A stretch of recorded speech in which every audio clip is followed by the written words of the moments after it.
Bienvenido y quiero felicitarte por apartar este espacio para profundizar en la palabra de Dios. Ahora vas a escuchar un mensaje de la Iglesia Bautista Highview en español en Louisville, Kentucky, en Estados Unidos. Nosotros existimos para llevar a todas las personas a conocer y seguir a Jesús. Deseamos ser una iglesia bíblica, una iglesia cristocéntrica, centrada en el Evangelio, que tiene una predicación expositiva. ¿Qué es una predicación expositiva? Es aquella predicación que se enfoca en el texto bíblico, busca interpretarlo bien y aplicarlo legítimamente a la vida de las personas.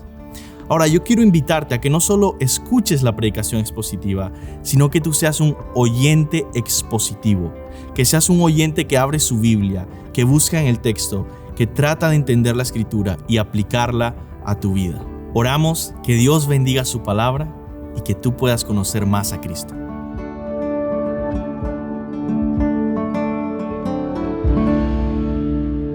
Amén. Ahora vamos a adorar al Señor a través de escuchar la palabra predicada de una manera bastante activa. Recuerda primeramente que esa es la palabra de Dios y no de los hombres. Que lo que vamos a leer y a meditar y a escudriñar juntos es la palabra del Espíritu Santo, la voz del Espíritu Santo hablando a su iglesia. Eso es lo que venimos nosotros a leer, escuchar y a meditar. Y por eso te pido que puedas orar en este momento junto a mí, que Dios use este tiempo para traer un bálsamo a nuestros corazones, una palabra que nos edifique y nos alimente y llene nuestro corazón de Cristo. Y que salgamos de acá deseando pasar más tiempo con nuestro Señor Jesús. Vamos a orar. Señor, te pido, Dios, usa tu palabra. Usa tu palabra, Señor, para ministrarnos y pastorearnos y enseñarnos y consolar al decaído y fortalecer al débil y darle esperanza a aquel que ya no siente nada y salvación al que está perdido en sus pecados. Te lo pido en el nombre de Jesús. Amén. Pues hemos comenzado esta serie de sermones a través de la carta a los Romanos, una de las cartas más gloriosas e importantes de toda la Biblia. Aquí se presenta el Evangelio y su poder, se proclama el Evangelio y su poder. Y vamos poco a poco tratando de apreciar lo que tiene la palabra de Dios para nosotros. La semana pasada comenzamos viendo este saludo de Pablo. En versículo 1, por ejemplo, dice: Pablo, siervo de Cristo Jesús, llamado a ser apóstol, apartado para el Evangelio de Dios. Y conocimos bastante a Pablo y vimos un poco de lo que va a ser la proclamación del Evangelio. El día de hoy vamos a continuar con ese saludo en el que Pablo agradece por la vida de los cristianos que están en Roma. Por eso la carta se llama Romanos, porque hay una iglesia en Roma y Pablo le está escribiendo a esos cristianos que están en Roma. Por eso es la carta a los Romanos o a los cristianos en Roma. Así que el día de hoy probablemente vamos a conocer un poco más de estos romanos, de esta iglesia. La semana pasada conocimos más a Pablo, quizá hoy meditamos un poco más en la iglesia y la relación que tiene con Pablo. Ahora, el pasaje de hoy es versículo 8 al 15. Romanos 1, del 8 al 15. Y aquí, por así decirlo, termina o se completa la introducción y el saludo de Pablo. Y quizá muchos de ustedes, incluyéndome a mí, estamos tentados a no darle importancia a estos detalles pasajeros. Vamos a leer juntos esta palabra. Dice versículo 8: En primer lugar, doy gracias a mi Dios por medio de Jesucristo, por todos ustedes, porque por todo el mundo se habla de su fe. Pues Dios, a quien sirvo en mi espíritu, en la predicación del evangelio de su Hijo, me es testigo de cómo sin cesar hago mención de ustedes, siempre en mis oraciones, implorando que ahora al fin por la voluntad de Dios logre ir a ustedes, porque anhelo verlos para impartirles algún don espiritual, a fin de que sean confirmados. Es decir, para que cuando esté entre ustedes nos confortemos mutuamente, cada uno por la fe del otro, tanto la de ustedes como la mía.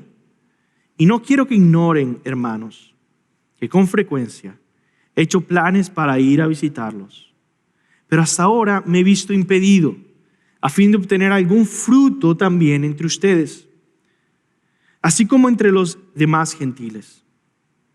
Tengo obligación tanto para los griegos como para los bárbaros, para con los sabios como para con los ignorantes. Así que por mi parte, ansioso estoy de anunciar el evangelio también a ustedes que están en Roma. Y esa es la palabra de Dios. Es difícil apreciar pasajes como estos, porque uno dice, bueno, ¿qué está diciendo acá Pablo? Está saludando a la iglesia en Roma, le está diciendo que ora por ellos, que siempre ha tenido deseo de visitarlos y no ha podido, y que da gracias a Dios por su fe y que tiene un deseo fuerte de ir a predicar el evangelio a ellos. Pero yo creo que una de las razones por la que nosotros no entendemos el valor espiritual que tienen pasajes como estos es porque ignoramos el contexto. Ignoramos el contexto histórico y cultural, primero. Pero en segundo lugar, ignoramos el contexto teológico. Si esa palabra es muy difícil, quizá puedes pensar en la palabra espiritual. Ignoramos el contexto espiritual también. Así que el día de hoy, antes de llegar a la exposición de todos estos versículos, va a ser el punto 3. Vamos primero a ver el contexto histórico, el contexto teológico o espiritual, y entonces vamos a estar más preparados para apreciar qué es lo que está pasando en este pasaje, en el punto 3. ¿Entendemos? Amén. Muy bien.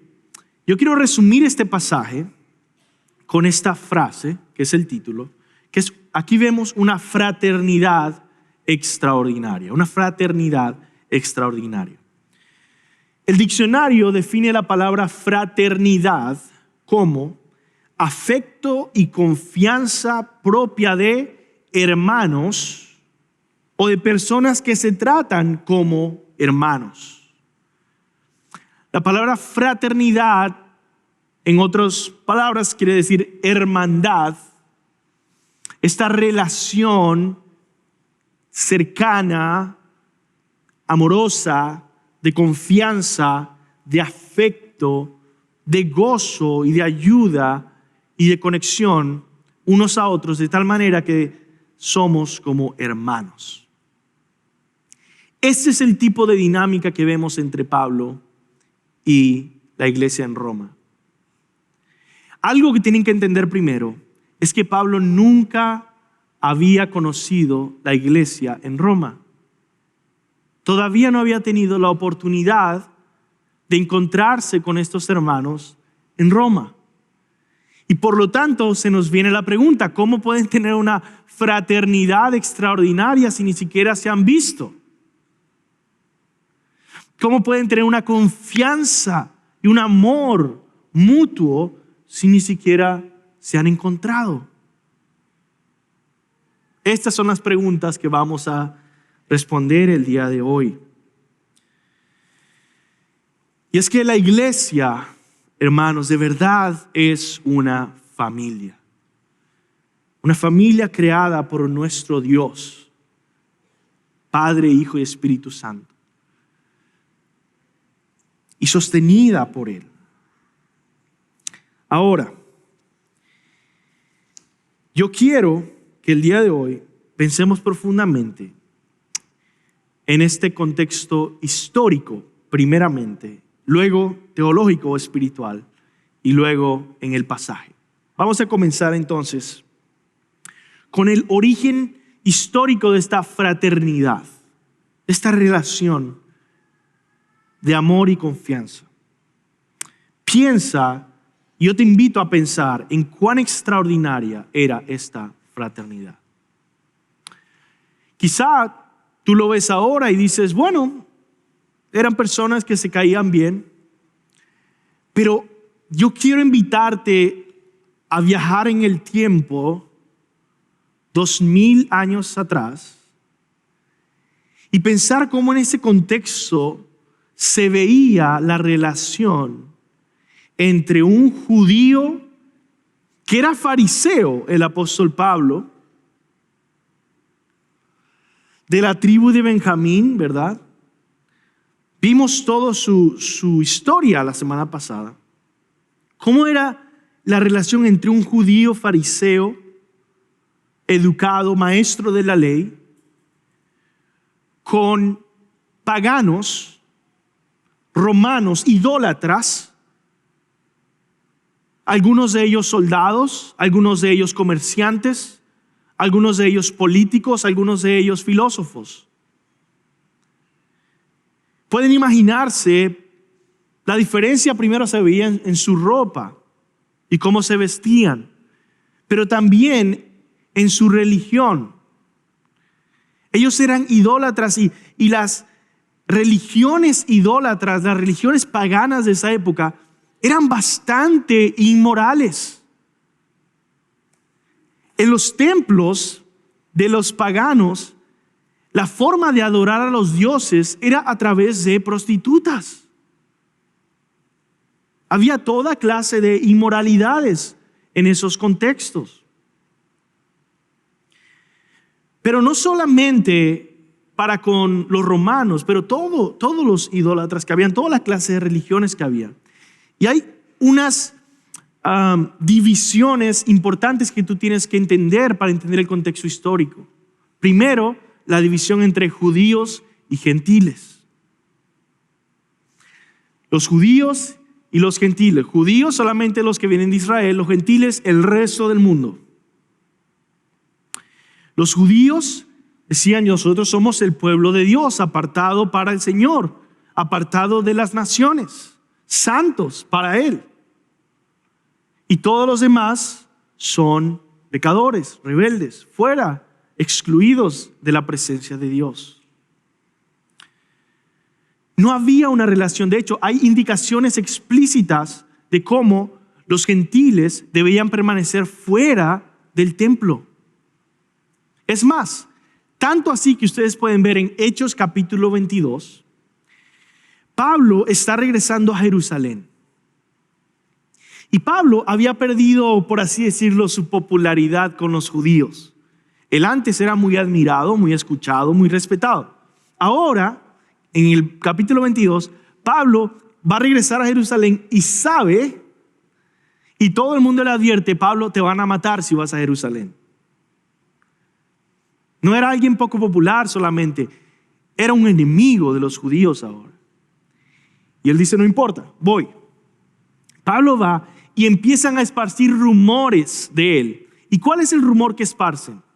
Uno de ellos es, él está blasfemando y está yendo en contra de la ley judía. Pero en segundo lugar, él incluso mete gentiles en el templo de Dios. Y eso era suficiente para decir, bueno, lo van a matar. ¿Cómo va a entrar un gentil en el templo de Dios? ¿Ven la división que había? Era una división profunda. Pero también hay otra división que tú tienes que entender que se menciona en nuestro texto. Y es la división entre griego y bárbaro. Fíjense en nuestro texto, en el versículo 14. Tengo obligación tanto para con los griegos como para con los bárbaros. para con los sabios como para con los ignorantes. Los griegos tenían también una cultura muy parecida a los judíos. Ellos solos eran el pueblo especial, el pueblo de los sabios, de los doctos, de los filósofos, el pueblo que trajo a Aristóteles y a Platón y a todos los filósofos de los que viene Sócrates y todos ellos. Y el resto de los pueblos no griegos eran bárbaros. Los bárbaros para ellos eran ignorantes, bestias, analfabetas, personas que no solamente no sabían la filosofía o leer, es que eran personas que parecían, por así decirlo, más animales que personas racionales. Muchos de los bárbaros en esa cultura eran esclavos. Los esclavos los trataban como propiedad, de los griegos y de los doctos. Decían, bueno, esta persona es un bárbaro, claramente fue hecho para ser un esclavo. Y entonces, ya que hemos aprendido un poco del contexto histórico, que hemos viajado en el tiempo, entre tantas divisiones muy fuertes, ahora tú, después de ver todos estos grupos, te acercas a una iglesia cristiana y empiezas a ver a un fariseo con un soldado romano, a un griego con un bárbaro, tomados de la mano orando, comiendo de la mesa la cena del Señor, bautizados en una misma agua, cantando juntos en armonía canciones a Jesús. Entonces entiendes cuán extraordinaria era esa fraternidad. Hermanos, ese fue el elemento más poderoso de la iglesia primitiva, de la primera iglesia. Como la gente veía, es que esto no tiene explicación. ¿Cómo puede ser que estas dos personas que claramente son enemigos a muerte se aman a tal punto que se sacrifican el uno para el otro, dan de su propio dinero para las necesidades del otro, oran unos por otros y tienen convivencia y comunión constante, comen de lo mismo?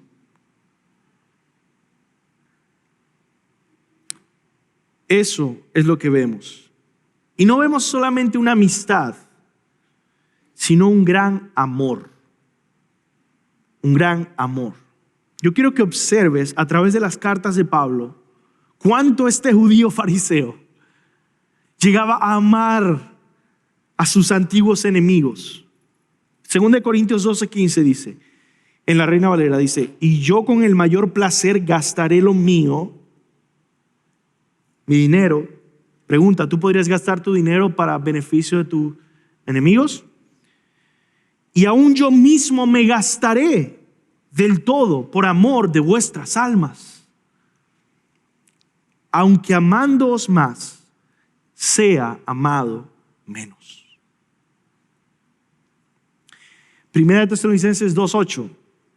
Teniendo así un gran afecto por vosotros, nos hemos complacido en impartiros no solo el evangelio de Dios, sino también nuestras propias vidas, pues llegasteis a sernos muy amados. Segunda de Timoteo 2:10, por tanto, todo lo soporto por amor a los escogidos, para que también ellos obtengan la salvación que está en Cristo Jesús y con ella gloria eterna.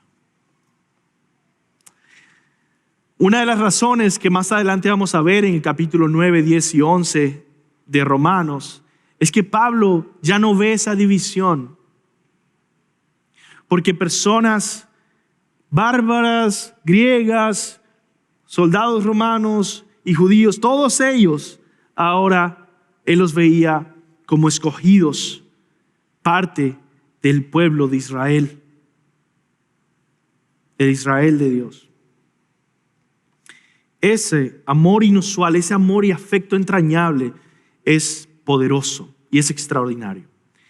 Y eso es el primer contexto que nos va a ayudar a entender mejor nuestro pasaje. Pero yo quiero que tengas en mente un segundo contexto, nuestro segundo punto. Y es el contexto teológico, el contexto espiritual. Ya hemos meditado en el extraordinario origen histórico de la fraternidad cristiana, pero ahora, en segundo lugar, hay algo más profundo que considerar: el origen teológico, espiritual de la fraternidad cristiana. Piensa cómo se produjo esa fraternidad. Ese es el segundo punto. Piensa cómo se produjo esa fraternidad.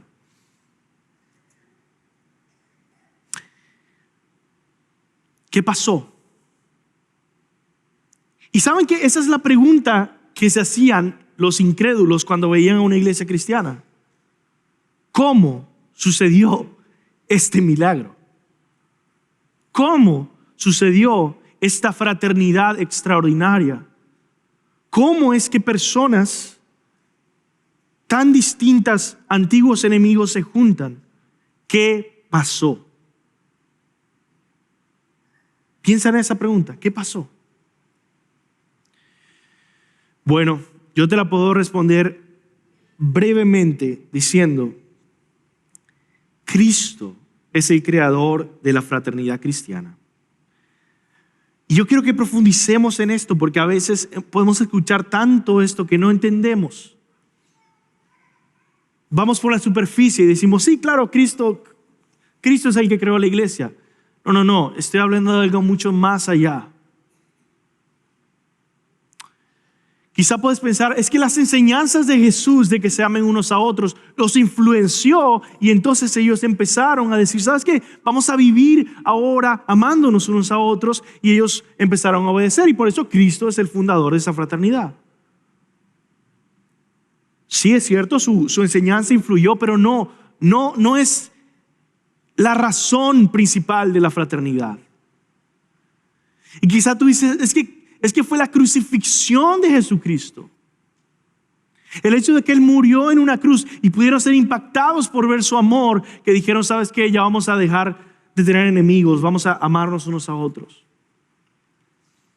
Y yo digo, claro que eso tiene un impacto, pero no es la raíz de la fraternidad cristiana. ¿Cuál es entonces? Tú dices, bueno, quizá es la resurrección. Quizá es la ascensión.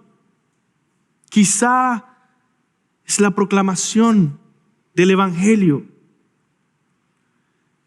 Digo, todo eso es esencial para la fraternidad cristiana.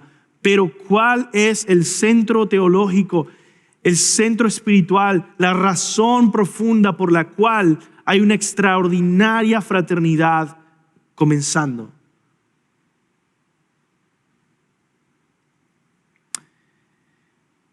La persona de Cristo en nosotros es la fuente de nuestra transformación. En otras palabras, la respuesta que estoy proponiéndote es: la razón central es Cristo en nosotros. Cristo en nosotros es la que está creando esa comunidad extraordinaria y milagrosa.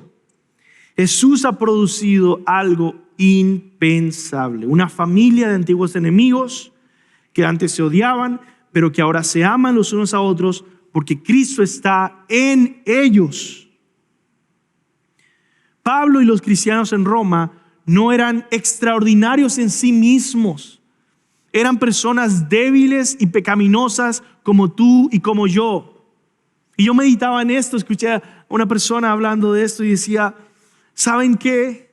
Decía este maestro: yo probablemente, a mí no me interesaría ninguno de ustedes si no fuera cristiano, si no fuera salvo, si Cristo no estuviera en mí. Y yo me ponía a pensar en eso. Yo decía, ¿qué tan cierto es esto? ¿Qué tanta luz da al corazón humano de cada uno de nosotros? Que no nos interesaría para nada las personas que están alrededor tuyo. No les daríamos ni un segundo de nuestra atención o amor. No valdrían nada para nosotros. Estamos dañados, de verdad, fríos y duros en nuestro corazón pecaminoso. No somos extraordinarios y ellos no fueron extraordinarios. Pablo no fue extraordinario y los romanos, de los cuales el texto nos dice que se habló de su fe en todo el mundo, no eran extraordinarios en sí mismos.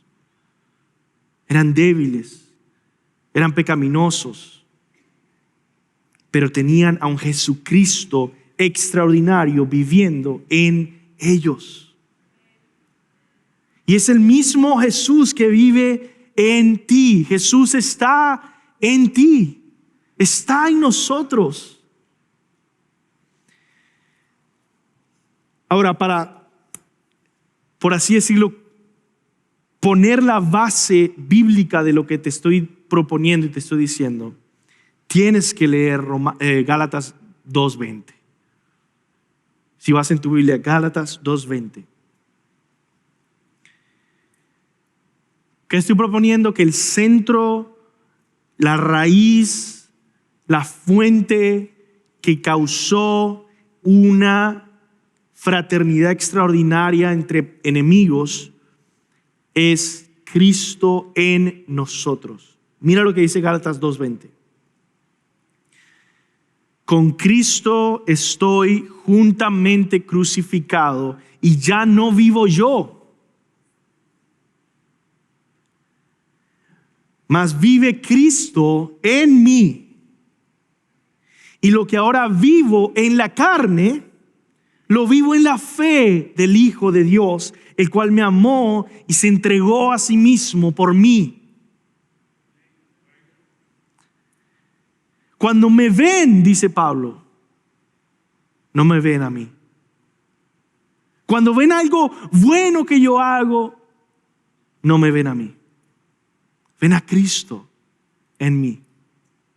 Ven a Cristo en mí.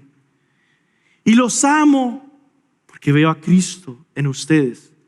Y Cristo en nosotros produce esta comunión. Ese es el contexto teológico de Romanos 1 del 8 al 15. Pablo agradece por los romanos. Pablo ora por ellos en el pasaje, ¿verdad? Dice, constantemente está orando. Vamos a examinarlo más detalladamente en el siguiente punto. El agradecimiento, la oración de Pablo, el anhelo de Pablo de visitarlos, el amor de Pablo. Pero lo que quiero que tengan en mente mientras vamos por esos pasajes es que realmente no es Pablo. Es Cristo en Pablo. Cristo en Pablo ora por los romanos. Cristo en Pablo ama a los romanos.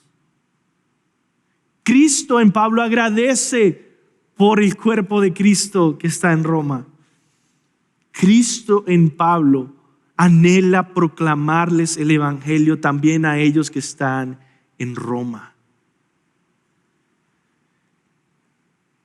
Es fácil perder de vista a Cristo en este pasaje o en pasajes bíblicos parecidos a estos. Pero aún en un agradecimiento y una oración, Cristo está presente. Yo quiero que te lleves un desafío práctico de esto. Y es que asimismo es Cristo en nosotros y no nosotros mismos el que hace que esta iglesia sea saludable.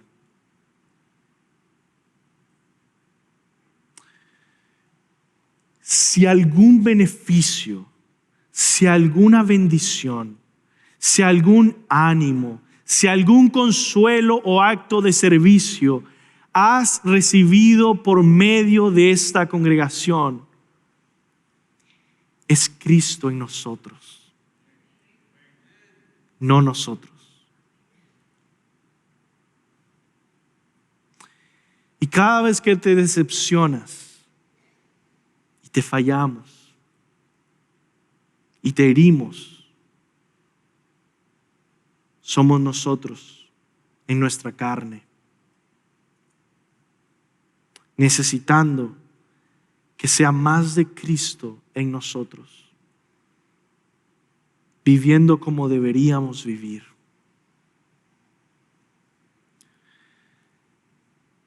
No a nosotros, Señor, no a nosotros, sino a tu nombre sea dada la gloria, dice el Salmo 115.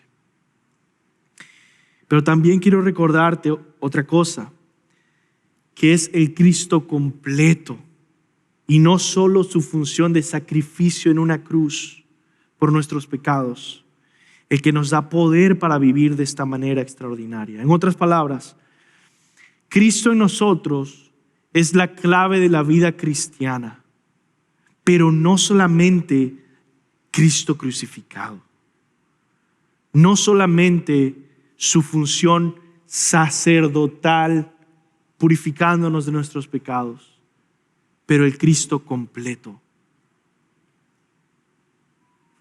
El Cristo también en su amabilidad y en su sabiduría y en su proclamación de los misterios de Dios y en su amor sacrificial en la cruz, pero en su poder y en su autoridad y en su victoria.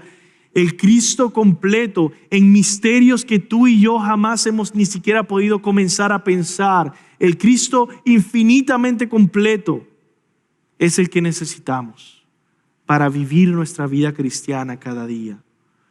Y por eso yo te animo con el mismo ánimo que te dije la semana pasada, crezcamos en el conocimiento de nuestro Señor Jesucristo, que vive en nosotros y que está obrando poderosamente en nosotros a través del Evangelio.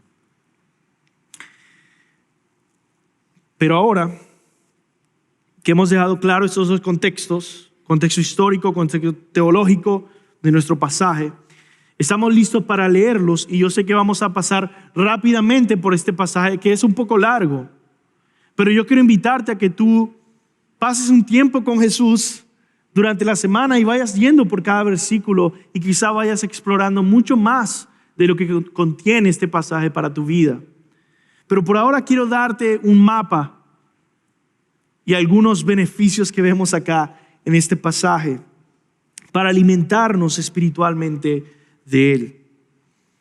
Entonces vamos ahora en el punto 3 a enfocarnos en este texto con este contexto en mente, con el impacto histórico que era lo que vamos a leer y con la profundidad espiritual que hay debajo de esta realidad, esta fraternidad entre Pablo y los romanos. Entonces, en tercer lugar, piensa en las características de esa fraternidad, la oración y la palabra. Eso es como yo veo que se divide fácilmente ese texto. Versículo 8 al 10 vemos la oración y versículo 11 a 15 vemos la palabra. ¿Y acaso esto no es algo que se repite una y otra vez en la Biblia? Que la iglesia debe enfocarse en ¿qué? Que los pastores y los apóstoles se enfocaban en ¿qué? En la oración y en la palabra.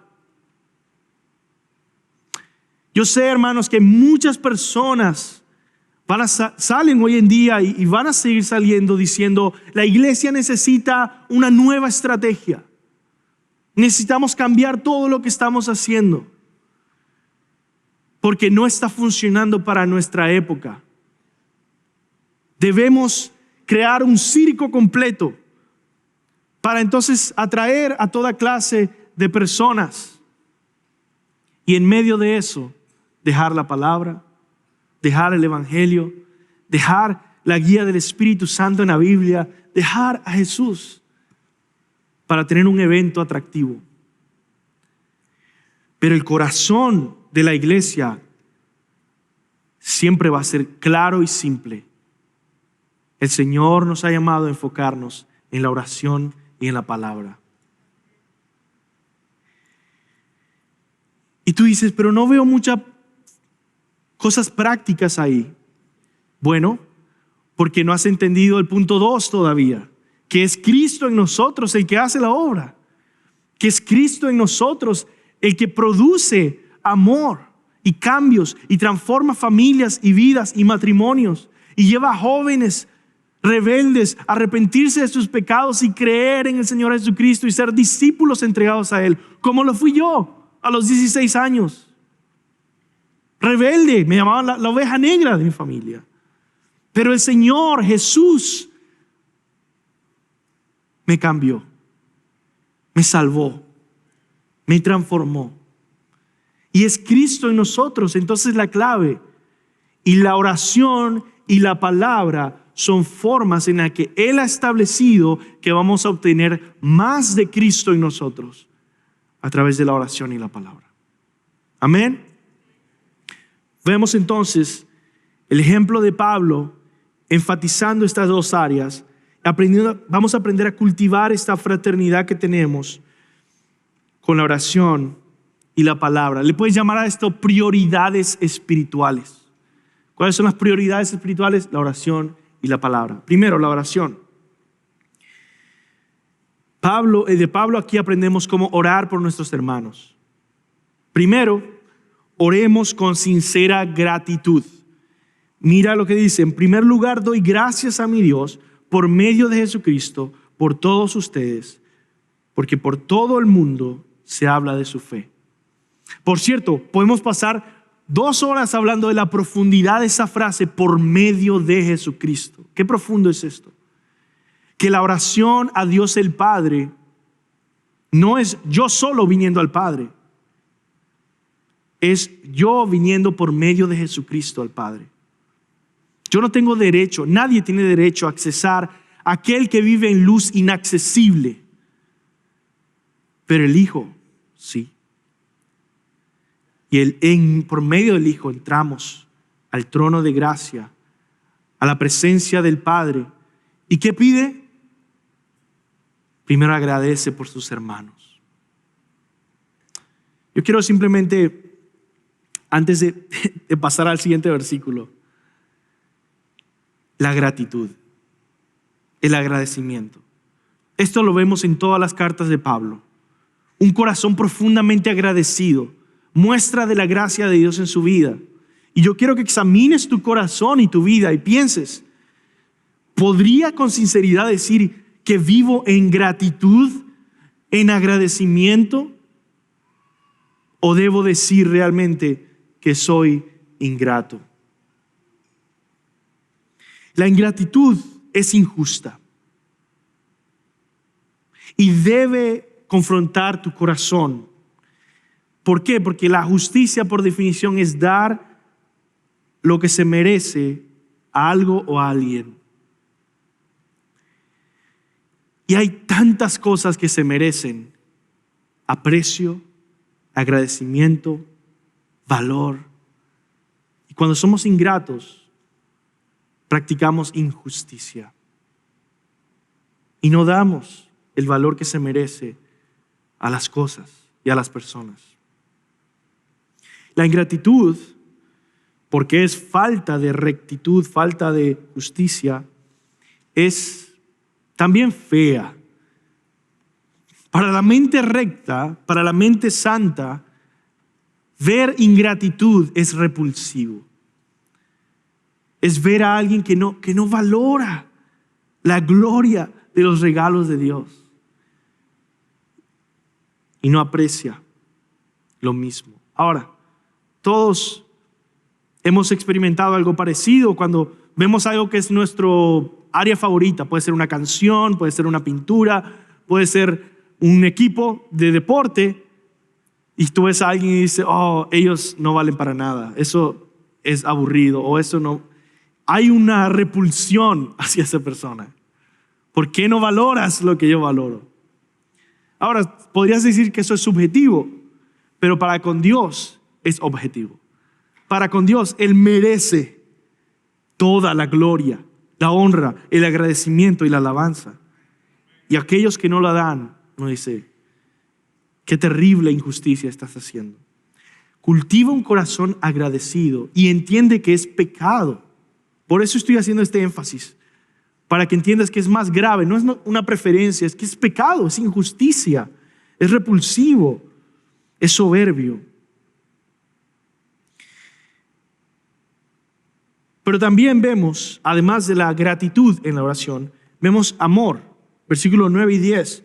Pues Dios, a quien sirvo en mi espíritu, en la predicación del evangelio de su Hijo, me es testigo de cómo sin cesar hago mención de ustedes, siempre en mis oraciones, implorando que ahora, al fin, por la voluntad de Dios, logre ir a ustedes. Debemos, hermanos, con seriedad tener un compromiso de orar los unos por los otros. Si eres miembro de esta iglesia, usa el directorio de miembros que tenemos para orar por los otros miembros. Si no tienes el directorio de miembros nuevo, por favor acércate a la recepción al salir y obtén un directorio de miembros y ora por los miembros. Orar unos por otros es parte vital de la fraternidad que tenemos como hermanos. La oración es tan importante y a través de ella obtenemos más de Cristo y Cristo orando por nuestros hermanos. ¿Saben eso? Es un pensamiento interesante que yo quiero que quizá, si lo entiendes, lo escribas y medites en ello unos meses. Y es esto. La Biblia dice que cuando somos creyentes, somos cristianos, tenemos una unión con Cristo. La Biblia también dice que Jesucristo está vivo y sigue obrando, sigue ministrando en su pueblo. Y una de las cosas primarias que hace Jesús por su pueblo, reinando vivo en este momento, es interceder por su pueblo.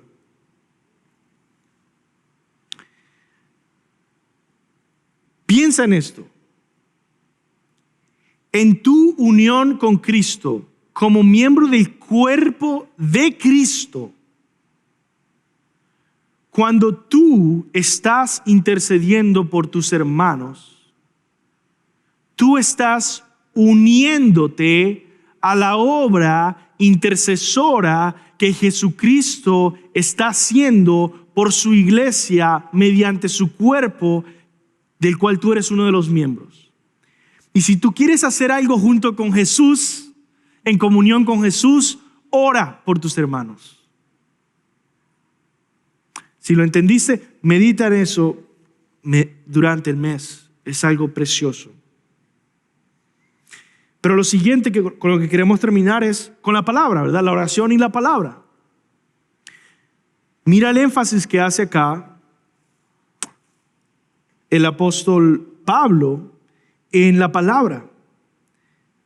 Él quiere ir para allá porque quiere predicarles la palabra. Y uno dice, pero ¿qué tanto énfasis en esto de enseñar? Hay personas que llegan así, ¿no? Y dicen, es que en esta iglesia puro enseñan, puro predican, puro quieren simplemente que tengan mucho intelecto.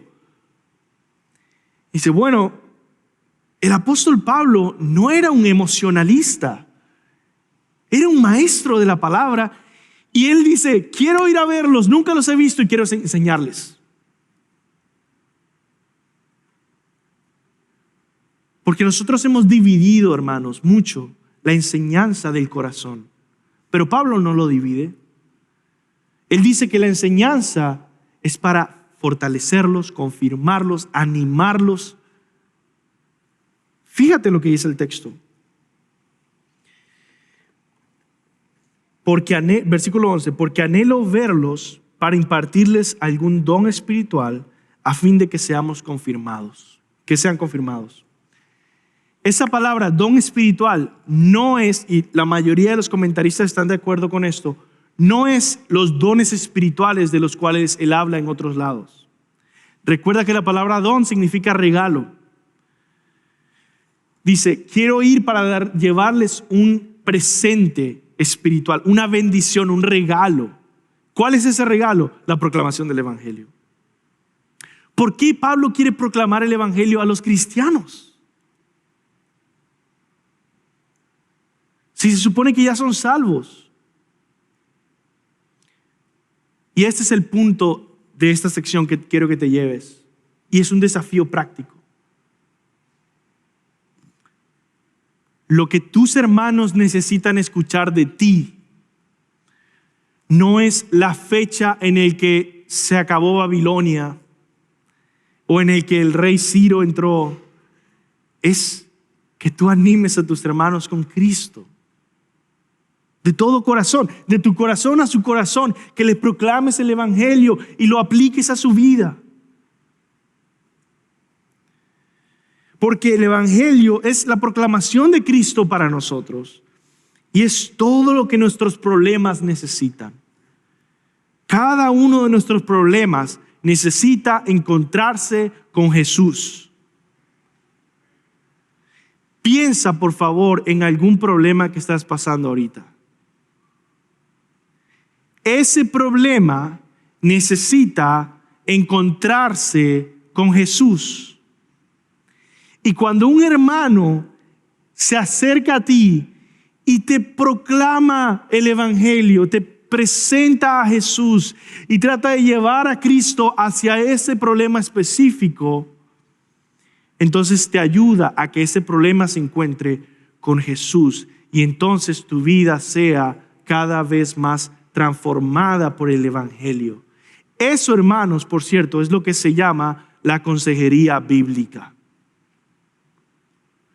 La consejería bíblica que nosotros tenemos aquí en esta iglesia y que presentamos y que les decimos si tienen alguna crisis que puedan ir, no es psiquiatría o psicología. Es llevar tu problema al evangelio. Es ayudarte a que tu problema se encuentre con Jesús cara a cara. Entonces hay 4 formas en las que Él quiere predicar el evangelio. Primero, para confirmar, versículo 11. Esa palabra confirmar quiere decir ser fortalecidos en la fe. Tener madurez, para que puedan crecer en madurez. Ellos no habían tenido ningún apóstol en Roma y Él quería ir y poder llevarlos a una madurez, a profundidad en el evangelio. Segundo, para consolar, vemos versículo 12. Es decir, dice Pablo, es decir, para que cuando esté entre ustedes nos confortemos mutuamente o nos consolemos mutuamente, cada uno por la fe del otro, tanto la de ustedes como la mía. Tanto la palabra consolar como confortar tiene sentido de animar, de traer un ánimo al decaído, de fortalecer al que está perdiendo fuerzas. El evangelio confirma y hace crecer en madurez. El evangelio consuela y afirma y anima. En tercer lugar, el evangelio produce frutos. Para producir frutos, dice el versículo 13. No quiero que ignoren, hermanos, que con frecuencia he hecho planes para ir a visitarlos, pero hasta ahora me he visto impedido a fin de obtener algún fruto también entre ustedes, así como entre los demás gentiles. Él no quiere que su visita sea vana o infructífera, sino que traiga fruto. ¿Qué significa traer fruto? Fíjate que lo deja general, algún fruto. Pablo quiere que se produzca un beneficio espiritual. Edificación, madurez, conversión, sabiduría, ánimo, y que no sea una visitación en vano. Predica el evangelio para bendecir a tu hermano, a tu hermana y verlo crecer en frutos, verlo florecer, verlo prosperar espiritualmente. Y por último, Pablo predica el evangelio a toda clase de personas sin discriminación. Eso es una tentación que todos tenemos, discriminar. No estoy hablando solamente de razas, estoy hablando de cualquier tipo de favoritismos que mostramos. Y muchas veces decimos, bueno, yo sí estoy predicando el evangelio a mis hermanos. Es decir, a mis 3 o 4 hermanos que siempre veo y que siempre son mis amigos, y a ellos los animo. A los demás, no gracias. Es como que no nos conectamos muy bien. Bueno, he ahí un desafío de nuestro amado hermano Pablo, apóstol a los gentiles. Miren lo que dice, versículo 14 y 15. Tengo obligación tanto para con los griegos como con los bárbaros, para con los sabios como para con los ignorantes. Así que por mi parte, ansioso estoy de anunciar el evangelio también a ustedes que están en Roma. Era fácil para él decir, solamente voy a estar en los lugares que a mí me hacen sentir bien, me siento cómodo, me aceptan. Pero él tiene un deber, un llamado. Dice, yo no me pertenezco a mí mismo, le pertenezco a Cristo y Cristo me ha llamado a animar con el evangelio a mis hermanos. Así que quiero animarte a ti. Quiero exhortarte a ti, quiero invitarte a que por favor siempre sientas esa obligación, siempre sientas el peso en tus hombros de ese deber de conectarte con los desconectados de la iglesia, porque es tu deber. Y Cristo en ti te impulsa a ir a esos hermanos más desconectados de la iglesia. Cada domingo hay gente nueva aquí. Cada domingo hay personas que no tienen amistades aquí alrededor. Que Cristo en ti sea yendo a ellos, procurando que se encuentren con Jesús, que sus problemas se encuentren cara a cara con Jesús y sean transformados cada día. En conclusión, el evangelio produce esta fraternidad extraordinaria. Gente distinta que se une, como ustedes, como nosotros, de diferentes países, de diferentes culturas, de diferentes edades, de diferentes estilos musicales, de ropa, de idiomas. Cristo en nosotros produce estas cosas y nos mantiene unidos. Y nosotros debemos cultivar esta unidad a través de la palabra y la oración. Por eso, esas dos cosas se resumen en esta frase con la que quiero que te vayas.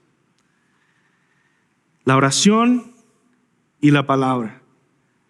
Háblale a Jesús acerca de tus hermanos. Y háblale a tus hermanos acerca de Jesús. Háblale a Jesús acerca de tus hermanos. Los que conoces más y los que conoces menos. Los que tienen más necesidad o los que van muy bien y quieres agradecer a Jesús por mi hermano, por esta mi hermana. Háblale a Jesús acerca de tus hermanos. Y háblale a tus hermanos acerca de Cristo que vive en ti. Acerca de Jesús que se presenta en las Escrituras. Acerca de Jesús que estás conociendo más y más. Y que quieres llevar a sus vidas. Y que la palabra de Cristo habite en abundancia en ustedes con toda sabiduría, enseñándose y amonestándose unos a otros con salmos, himnos y cánticos espirituales, cantando a Dios con acción de gracias en sus corazones, como dice Colosenses 3:16. Que sea el Señor con nosotros. Amén. Vamos a orar. Señor, te pido, Dios, sé con nosotros mientras nos preparamos para tomar juntos la cena del Señor como tu pueblo. Mi Dios, guíanos, ayúdanos a tomar en serio la fraternidad que tú has producido para tu gloria en nosotros. Te pido, Dios, que seas con nuestra iglesia, con las personas que nos visitan, con los misioneros y pastores que hemos enviado. Úsanos, Señor, porque somos tuyos y porque tú estás en nosotros. Que abunde más y más tu gracia. En el nombre de Jesús. Amén.